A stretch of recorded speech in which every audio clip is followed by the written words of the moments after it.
Hello everyone, myself Dr. Sunny Kumar. I am an assistant professor in Department of Chemical Engineering, PKG College of Engineering and Technology, Panipat.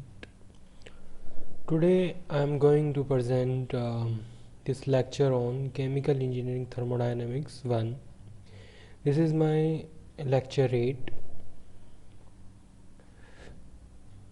So in the previous lecture we have discussed this how the perpetual machine works, and this control volume, control surface, and this uh, how the fluid is flowing and how we can define the system or closed system, okay, or open system. So in previous sections we have discussed about the mass balance for open system, general energy balance for steady state flow process, and examples of it. These things we have discussed, and during this discussion when we did the mass balance, so in that case we generated a continuity equation which is in terms of mass flow rate or volumetric flow rate or the and molar flow rate. So this is the continuity equation, as you this is visible here, it is in blue in color. So here u1 is velocity, a is area, and v1 is specific volume. Instead of v1 you can also write rho, which is a specific volume is reciprocal to the density. So you can u1 a1 rho, you can also write like this, okay. And this is the energy equation. We have derived this energy equation, which is this is del mu upon del t, which is a control volume, and del hm fs equal to q dot plus w dot. So this is a heat rate, heat transfer rate, and this is a work done. And in this term we have neglected the potential terms and kinetic terms, negligible kinetic terms. If you will include these two terms, so this will be your general equation, you will find this. So instead of these two terms will also include, if you have the some kinetic energy and the potential energy also in your system, so you can directly, this is your general energy equation, you can find, okay. And you are we have also discussed here is u and here is h. So in the work done there is a vdp is also there, so that can come including with this u that relates the h, okay. So we know about the enthalpy, the definition of enthalpy, and we have also defined the equation of this. So and this is a mass flow rate, which is m equal to u a rho, and this is molar flow rate u a rho. So we can also define this thing, and the specific this heat capacity at a constant pressure for del h upon del t at constant pressure, and cv, which is a heat capacity for constant volume, del u upon del t. This is also we have defined in the previous lecture. So now today we will discuss about the examples related to the energy balance, and then we will start a new topic, which is pressure, volume, temperature, behavior of pure substance, and the PVT diagram. This is a pressure volume diagram, how we can use for our system, open and closed system, this PVT diagram. And PVT means pressure, volume, and temperature. And the PVT surface, if you will in plot, because generally we read about the 2D plots, so but in the 3D plots, when the pressure, volume, and temperature, three components are varying, so how the system behaves we will also see. And in between we will also read about some terms which are sublimation curve, fusion curve, and the triple points, and the critical points. These are the four terms we will also read during this lecture, and there are so many other terms we will also read. So now we will do one examples related to this energy balance.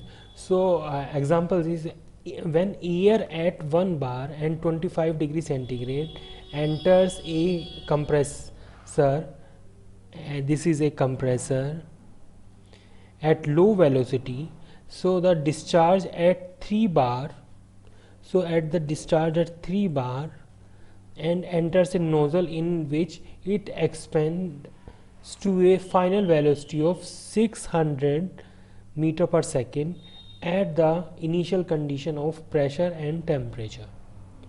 Okay, so these things are given. If the work of compression is 240 kilojoule per kilogram of air, so how much heat must be removed during compression? If the work of compression is 240 kilojoule per kilogram of air, so how much heat must be removed for the compression? So this is now we will solve this question, because the air returns to its initial condition, the temperature and pressure, the overall process produce no change in enthalpy of the air. Okay. Moreover, the potential energy changes of the air is also negligible. So neglecting also the kinetic energy of the air, so we have to retain that general energy equation. So like this, the in general energy equation, this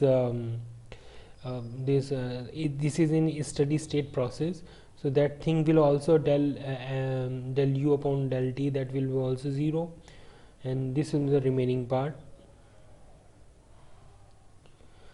And we have already told you that this enthalpy is 0 for this system, and the velocity is changing plus, and this potential energy is 0, so which is remaining only Q and W.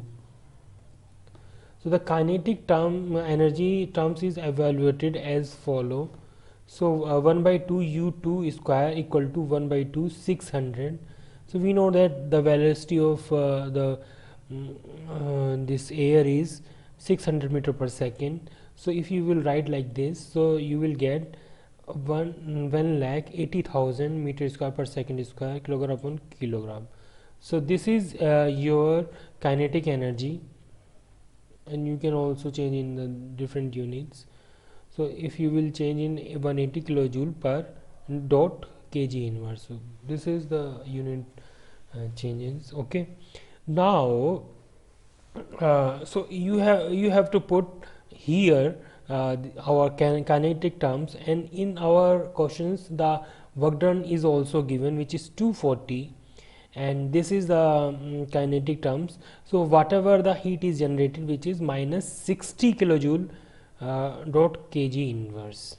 Okay, so heat in the amount 60 kilojoule must be removed per kilogram of air compressed.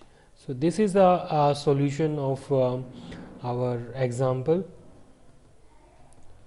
So now we will do the another example.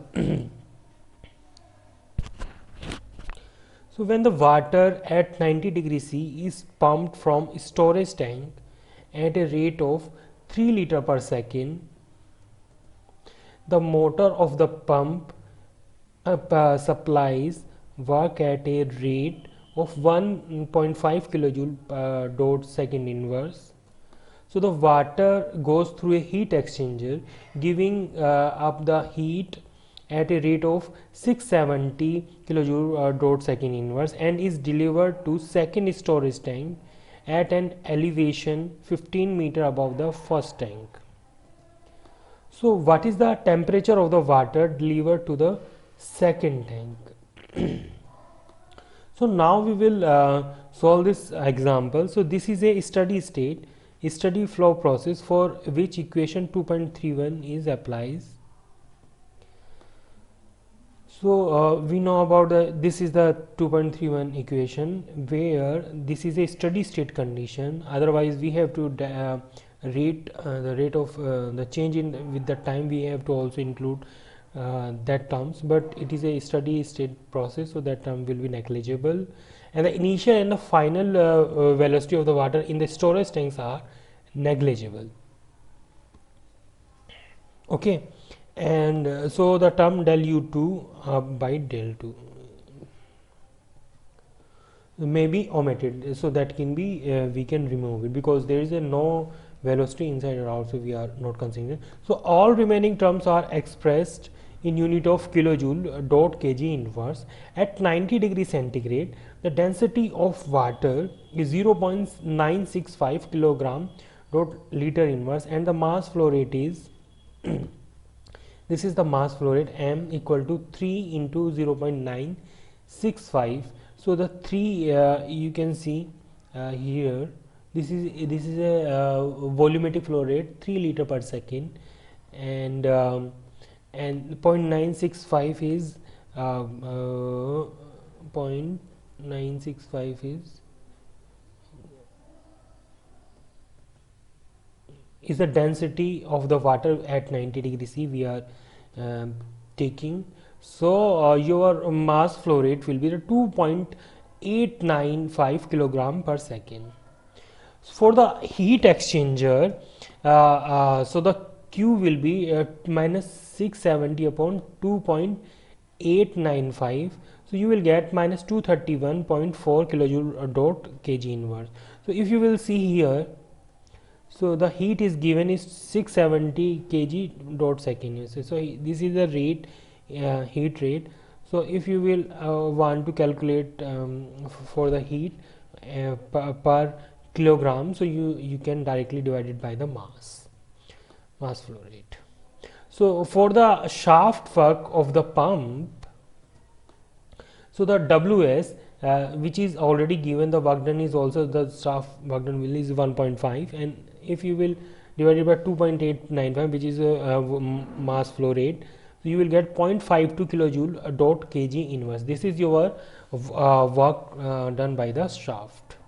So if G is taken as a standard value of 9.8 meters second square, so the potential energy terms, which is G del Z equal to 9.8 into 15.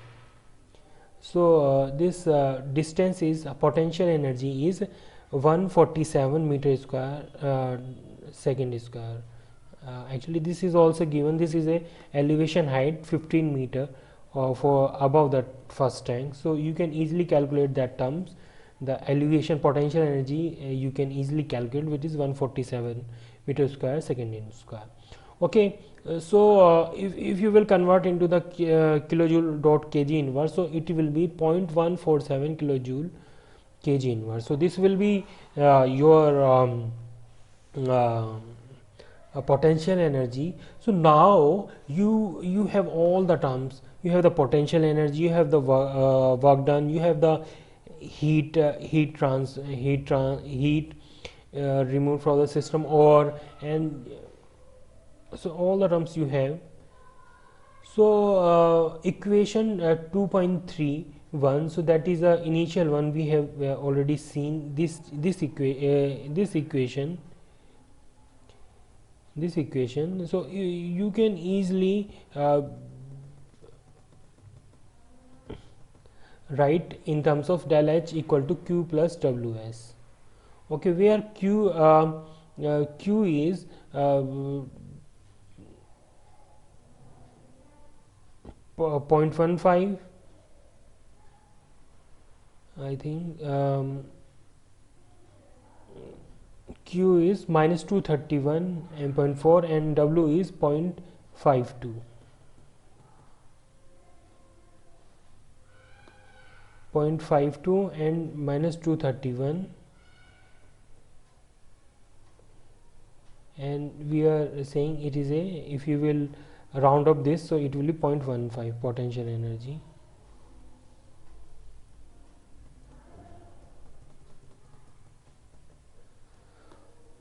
Okay,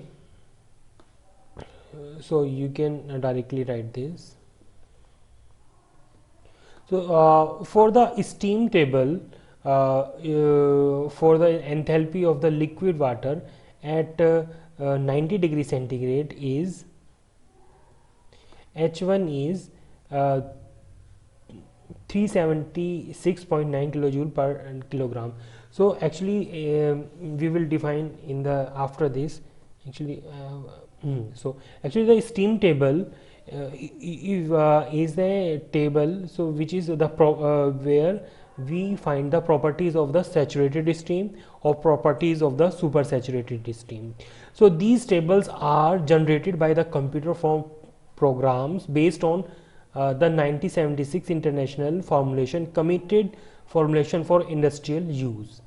A formulation of the thermodynamics properties of ordinary water substance as published in the ASME steam table. The fourth edition this of this 11 to 29 this is published in the American Society of Mechanical Engineers, New York, 1979. So these tables serve as the worldwide standard for 30 years and entirely adequate for instructional purpose. However, they have been replaced by the International Association for the Properties of Water and Steam Industrial Formulation in 1997 for the thermodynamics properties of water and steam. So these and other tables are discussed. AH Heavy and WH Perry. Keep your steam tables up to date. And the Chemical Engineering Progress volume 95 number 11 15 1999, it is published in this journal. And this is a saturated steam properties generally at different temperature and the pressure. So you will get you can easily find out the specific volume and internal energy, which is U, and enthalpy and entropy. You can find out the values at the different temperature. So here what we are using the saturated steam, which is at 90 degree temperature. So you will, and you have to find the how much the enthalpy. So and this is the enthalpy column. This is for the saturated liquid, it is 379 6.9, which is highlighted by the yellow color. So this is the value we have find from in that system. Okay. So we have got the value the 376.9 kilojoule per kilogram from the steam table at 90 degrees centigrade. When you will put here this system, so S2 we can easily find. So the difference we know minus 231, and this is H1 we know H1 we know the H1 we know that 376.9. So you will get the S2 will be 145.9 kilojoule dot kilogram inverse. So this is the enthalpy we will get it. So the temperature of the water having an enthalpy is found from the steam table, which is 34.83. This similarly we can also see our this back calculation value we can also get from the thing. So in the previous case we have seen for the temperature, if you know about the temperature you can find the enthalpy, and here you know about the enthalpy, you directly find the temperature for the steam table from the steam table. So in this example the work done and the potential are small compared with the Q, and then practical purpose could be negligible. So they can be these two terms can be negligible. Okay. So now we will discuss about the saturated steam table. So only this is already we have done. It is only for that purpose only. So now we will discuss about the pressure, volume, temperature, behavior of pure substance. So so this is your figure 3.1, which is the graph between the pressure and between the temperature.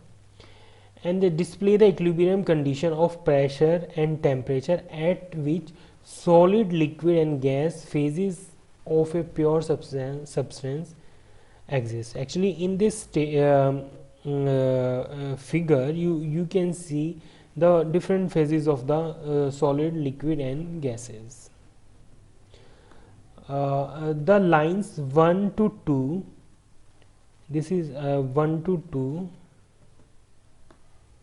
and 2 to C represent the condition at which the solid and liquid phases exist in equilibrium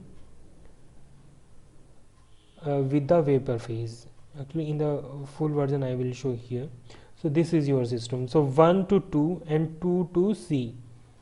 So here in this region is solid region, and here it is a vapor region, and upper side it is a liquid region. Okay, and lower side it is a vapor region. Okay, so this line will be the equilibrium between the liquid phase and the vapor phase. So these vapor pressure and the temperatures lines describe states of solid versus vapor. So line 1 to 2. So this line describe the solid versus vapor, and line and liquid vapor is 2C. So here is a liquid here, and here is vapor. So this is a liquid vapor 2C equilibrium condition, and such systems have but a single degree of freedom, which is this degree of freedom we have already discussed in the previous lectures. So where F is the degree of freedom, and 2 minus pi is the phases, how many phases, the liquid phase, the solid phase or gas phase, and N is the species, how many components. Suppose it has benzene, toluene, xylene, or how many components, the 3, 4, 5 or 1 or 2. So that is also dependent. So similarly, the solid liquid equilibrium is represented by 2, 3. So this is a 2, 3 line which is represented for the solid and liquid. Here is solid and here is liquid. So the 3 lines display condition of pressure and temperature at which 2 phases may coexist, and they divide the diagram into single phase region. So these 3 lines display a condition of pressure and temperature which 2 phases may exist, and they divide diagram into single phase regions. Okay, so you can the zoom view of this diagram. So this is a 1 to line which is between solid and vapors, and this is the liquid and vapor. This is 2C line with liquid and vapor, and this is a fusion, and it is a solid and liquid base, which is 2, 3 line. So these are the 3 equilibrium lines which is shown between the solid liquid vapor, and solid liquid and solid vapor also. So line 1 2, this 1 2 line which is solid liquid, solid or gas, is known as sublimation curve. Actually, the sublimation curve you can say directly when some substance directly change from solid to directly it changes to the gas or vapor. So how you can say? So this camphor is a good example of this. When you will heat it, so it directly solid to gas they converted. So this line 1 to 2 generally the sublimation. So the 2 3 this 2 3 line is the fusion curve, and which is between the solid and liquid region, and the 2C, this is the 2C line which is the liquid and the vapor, which is vaporization curve, which is separated the liquid and the gas region. And this point C here this is a point C, is known as a critical point. Its condition at PC and TC, which is a critical pressure and critical temperature, are the highest pressure and highest temperature at which pure chemical species is observed to exist in vapor liquid equilibrium. So this is the things Okay. So the positive slope of the fusion line, so this fusion line 2 3 represent the vast majority of the substance. Maximum is in this region. Solid to liquid generally happens first. So water, a very common substance, has some very uncommon properties and exhibits a fusion line with negative slopes. Okay, for this system, for the water, it is a negative slope, and the three lines meet at triple points. So these three lines generally meet on a triple point. So this point is called the triple point, where this 1 2 and 2 2 to 3 and 2C, these three lines meet. And according to the phase rule, the triple point is invariant, where the degree of freedom will be is a 0. Suppose for the water, so we know that the degree of freedom, so the phases are 3, and this component is 1, so and 2 minus 3 plus 1, so 2 plus 3 3, and 3 minus 3 equal to 0. So the degree of freedom will be the 0 for the triple point.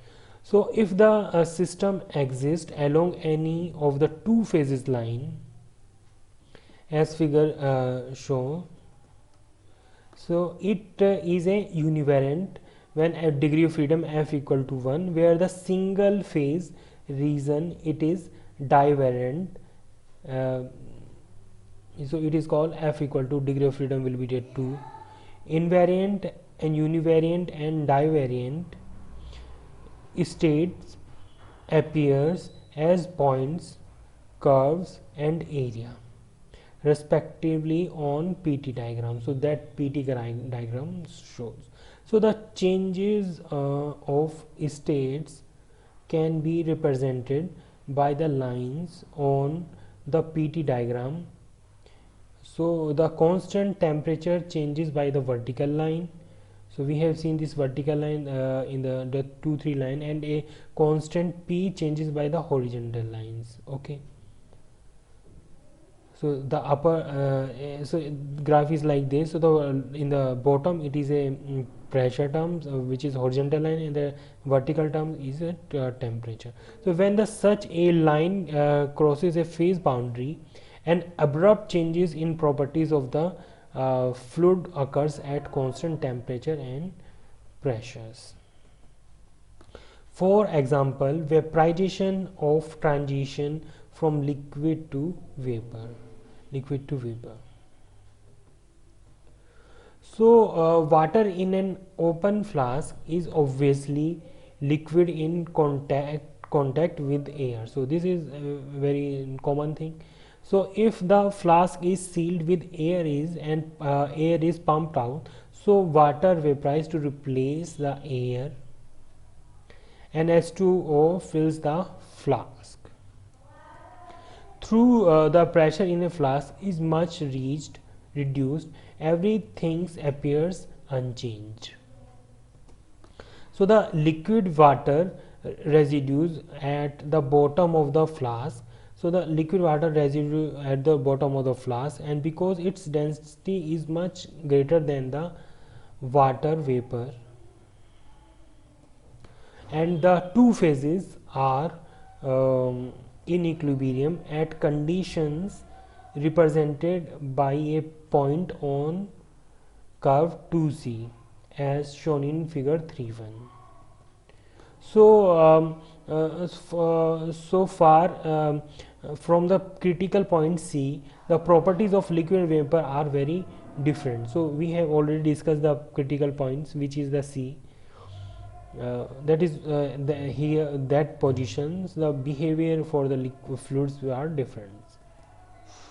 So the temperature is raised so that the equilibrium state progress upward along curve 2C.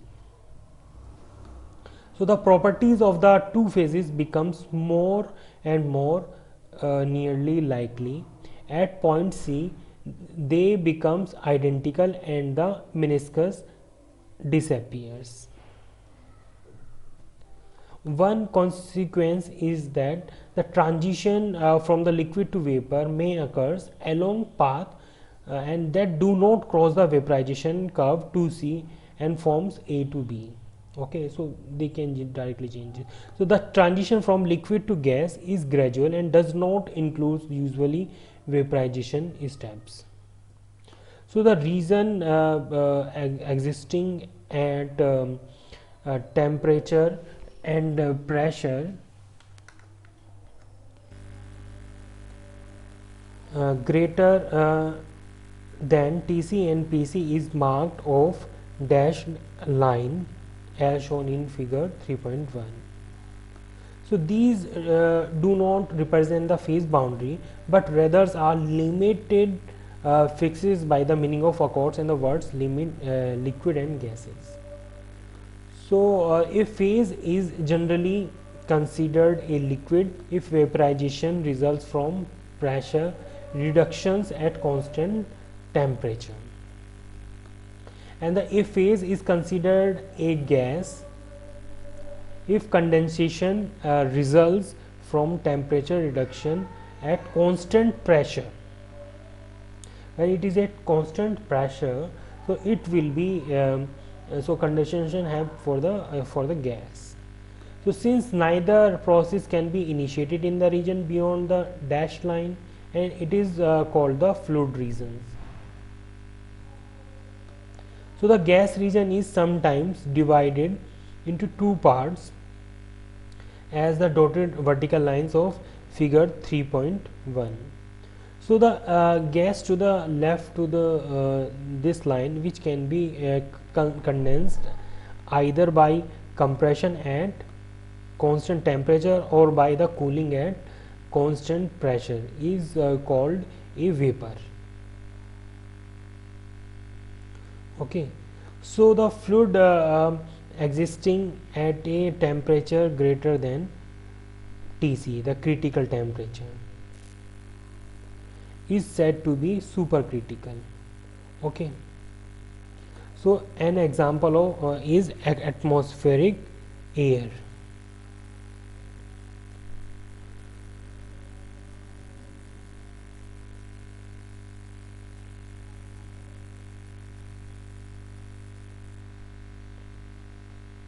So if you will see this diagram, so this is the fluid region we are discussing.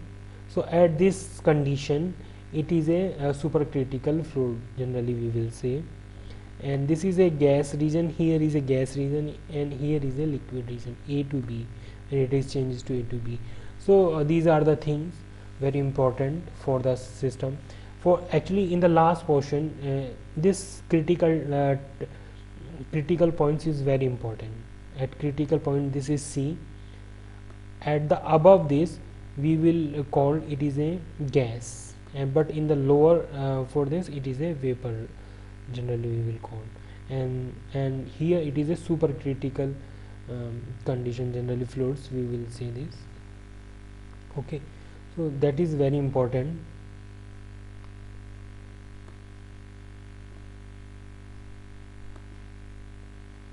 Okay,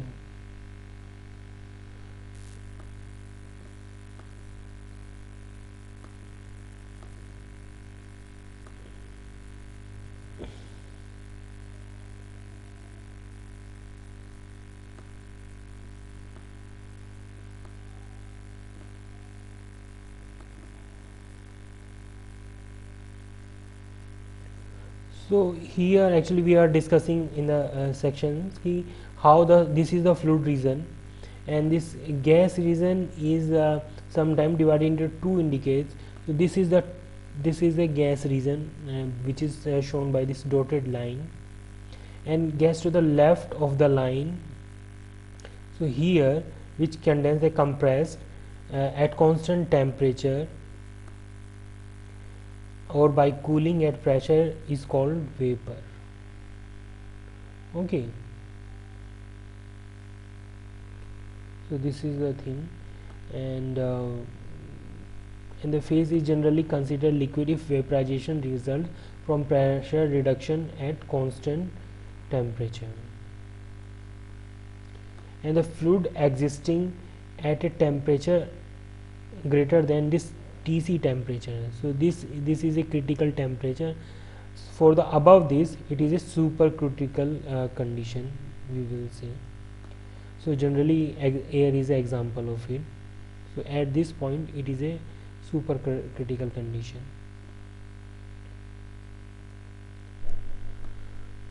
Okay.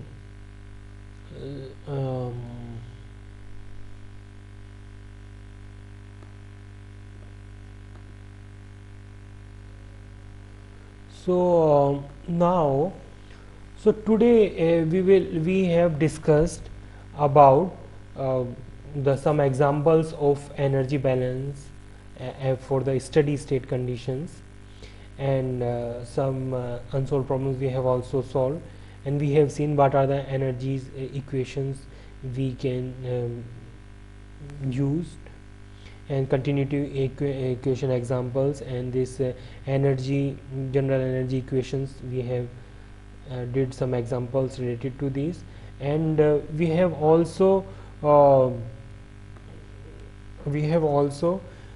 did this PVT behavior of PVT behavior of pure substance. We can easily also read about these critical points and the triple points in pressure and temperature diagram, and the fusion region we have also read, and this and the different lines which is separated to the different regions, which is like liquid, gas and vapor, solid and solid liquid, and we have to find also find some supercritical situation which is at the supercritical point, which is C, which is we have defined in the pressure and temperature diagram. So these things we have read today, which is this is a very important diagram which can be know every chemical engineers, and it is very important for the gate purpose also. So this thing is very this topic is very important. So in the next lecture we will study about the PV diagram. So in the previous the one is the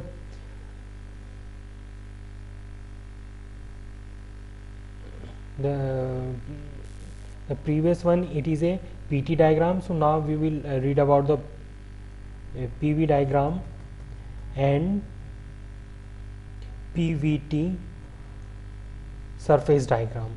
So we will also read about this thing, and other topic which is the single phase regions, and the other topics which are single phase region and the volume expansivity and the isothermal compressibility and the viral equation of state, so and the ideal gases. So these topics we will cover in the next lectures. Okay, so this is very important, and this part is very important for your future also. This part is very important for your future, because that will be for in every industry this topic is required. And we have also discussed today the steam table, how you can use the steam table, and that steam table is very important because for designing of heat exchanger or for boiler or condenser, so you have to know about the what will be the behavior of the steam. So suppose you are giving very at 170 degree, what will be the effect of the on the steam? So what will be the pressure? That pressure will be very high, and you have to know about how much the energy is transferring from the system. So you can easily calculate by the steam table, by seeing the steam table. So this is very important lecture, and you have to 2-3 times you have to see this lecture, then you can understand what is the steam table and how you can solve the general energy equation, um, and at for the different temperature what will be the enthalpy, what will be the if you know about the enthalpy, you can find out the temperature also. And this PT diagram we have also discussed, pressure and temperature versus diagram we have also discussed, and in that diagram what will be the critical point, and what is the at which lines represent the solid and gas line, and which line is gas to solid line, gas, liquid and gases, how the regions can define. And so this is very important lecture, you have to see many times. Okay, and thank you very much for if you have any doubt related to this lecture, so you can directly email me, so chemicalsaniraj@gmail.com, and this is my website. You can also for if you have required some other topics, you can also read in my websites. Okay, so this is very important lecture, so you have to read carefully. Thank you very much.